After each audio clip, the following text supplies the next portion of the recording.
તો ડભોઈ નગરના ગણેશ સોસાયટી અને ઠાકોર મહોલ્લામાં છેલ્લા 6-7 માસથી પીવાના પાણીની સમસ્યાને લઈ રહીશો ત્રાહિમામ પોકારી ઉઠ્યા છે।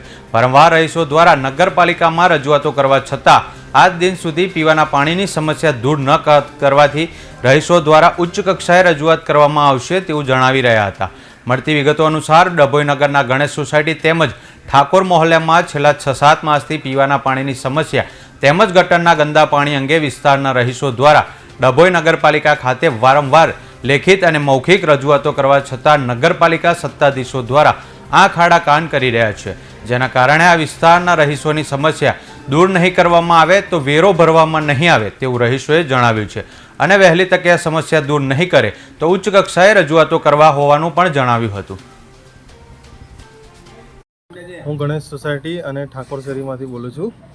છેલ્લા ઘણા સમયથી પાણીની સમસ્યા છે અમારે અને 6-7 મહિનાથી અરજી બી કરેલી છે વારંવાર 6-7 વાર અને કોઈ જાતનો નિકાલ આવતો નથી। ગંદુ બી પાણી આવે છે તો બી અમે લઈને બતાવ્યા તો બી કોઈ જાતનો નિકાલ કરતા નથી। છેલ્લા ઘણા સમયથી આ પ્રોબ્લેમ છે અમારો પાણીનો અને ઉંમરવાળા જે છે બીજી જગ્યાએ પાણી ભરવા જાય છે ચક્કર આવે છે એમ તેમાં પડી બી જાય છે તો બી આ નગરપાલિકાવાળા સાંભળતા નથી। એના માટે અમારે જલ્દીથી નિકાલ આવે એટલી અમારી અરજી છે પાણી માટે। जो हमारी गणेश सोसाइटी में पानी बिल्कुल आवतुं छे नहीं। अमे 10 वर्ष है नहीं तो अरजी नाखी नगरपालिका में पण कोई सांभळवा वाळुं आज छे नहीं। अंदर उमरवाळा माणसो छे, हवे कई पानी भरवा जवानुं? हवे चक्कर आवे घरमेथी पड़े तो कोण जाए? कोनी जवाबदारी?